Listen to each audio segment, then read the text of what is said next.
Hello, I am Charles Darwin, and I sailed upon the HMS Beagle across the Galapagos.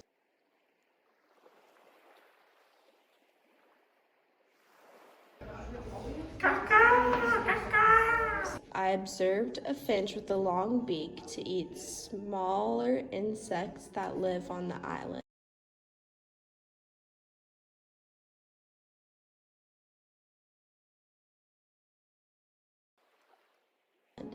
As I sailed across the others, I noticed a similar bird but with different attributes. This one had a large beak for cracking nuts that I found on the island.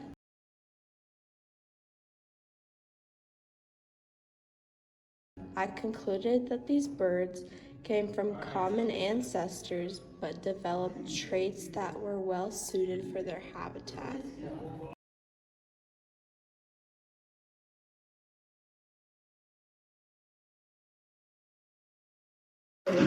Hello, Mr. Darwin. Thank you for coming. Thanks for having me. Let's get started.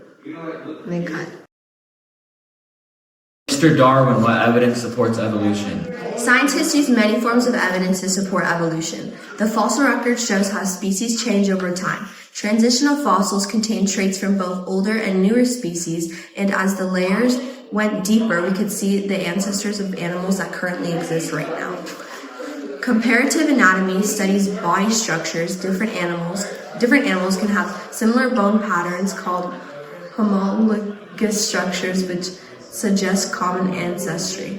Comparative embryology shows that embryos of different species develop in similar ways during early stages. Molecular biology compares DNA and proteins. Many species share similar genetic codes, showing we are related. How are similar fossils found around the world? Biogeography studies where organisms live. Species in isolated areas adapt to their environments over time. Observed evolution gives real examples of evolution happening right now, such as antibiotic resistance in bacteria or changes in finches. Darwin, what are vestigial structures? Vestigial structures are body parts in organisms no longer fully in use, like human tailbones or whale hip bones. What is natural selection? Natural selection is a process where organisms with better traits suited for their environment survive and reproduce more successfully. How is that different from evolution? Natural selection is the mechanism or process that causes change.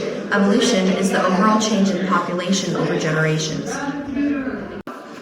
What conditions are needed for natural selection to occur? First, variations. Individuals and population must have different traits. Second, hereditary. These traits must be passed from parent to offspring. Third, competition. Organisms compete for limited resources such as food, water, and shelter. Fourth, differential reproduction. Organisms with beneficial traits survive and reproduce more often, passing those traits to future generations. And over time, helpful traits become more common, populations adapt, and evolution occurs. Goodbye!